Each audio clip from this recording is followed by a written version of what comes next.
David was the king of Israel. One spring, David sent out the army, but he put another man in charge of them. David stayed in Jerusalem.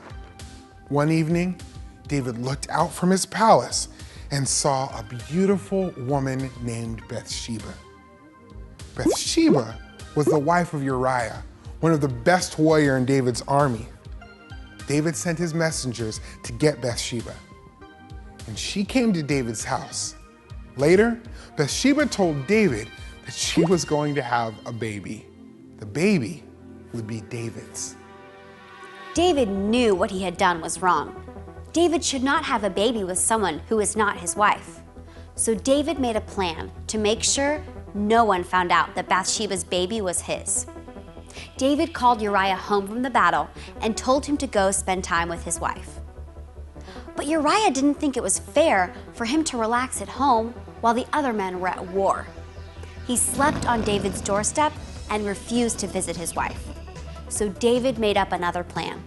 He instructed Joab, the leader of the army, to send Uriah into the hardest part of the battle so he would be killed. This time, David's plan worked.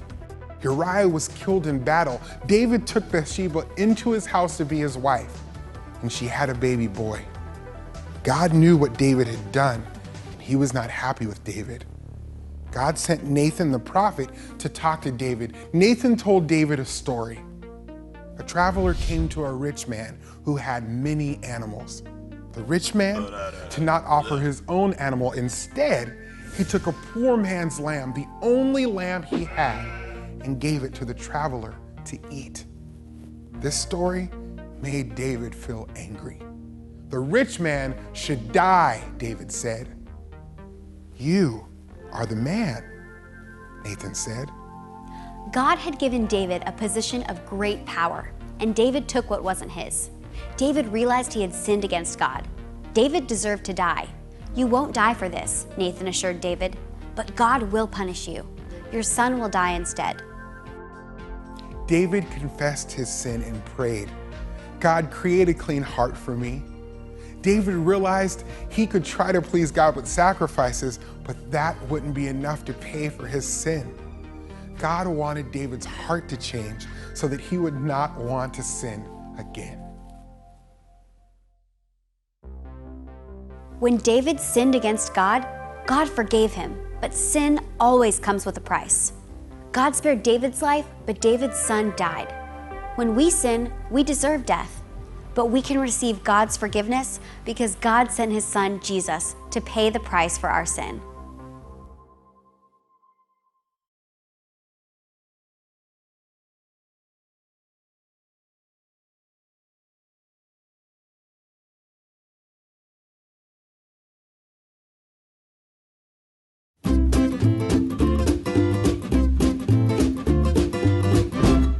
Hi there, I'm Pastor Brian, and it's time for Questions from Kids.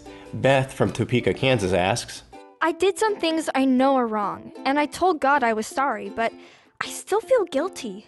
Does God always forgive? Beth, we see God's forgiveness today in the Bible story, don't we? We see that David had sinned with Bathsheba, and some time had passed. Actually, it could have been about a year. And David is confronted by Nathan. God sends Nathan to go talk to David, and Nathan points out how David had sinned so long ago. And what did David do? He confessed his sin. He said he was sorry.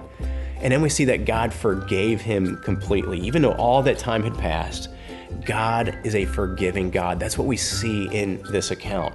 Now, here's the thing. We know that God forgave David because God knew what he would do for that sin, that he would send Jesus to pay for that sin and every other sin that David had committed. And that is why God accepted David's repentance. And that's why he accepts ours as well. So when we sin, if we've trusted in God, all of our sin is forgiven. All the sin that we've committed before, all the sin that we will commit, it's all forgiven by God. That's why when we sin, what we want to do is we want to confess that sin, telling God that we know we've messed up, we know we've done something wrong, but then we quickly recognize that we are forgiven of that sin, that God has given us Jesus to pay for that sin. That's why we don't have to feel guilty about it. That's why we don't have to feel like we have to do something to earn God's forgiveness back because of that sin. No, it's already been dealt with by Jesus on the cross. This should give us great joy. So when we sin, we ask God for forgiveness, we understand He's forgiven us, that gives us joy so that we live from that day forward turning away from sin. Not wanting to continue to sin knowing that we're forgiven, but instead wanting to live for God joyfully, gratefully, because all of our sin is forgiven because He's such a good God. So here's a question. Why do you think it can be so difficult for us to believe we are fully forgiven by God?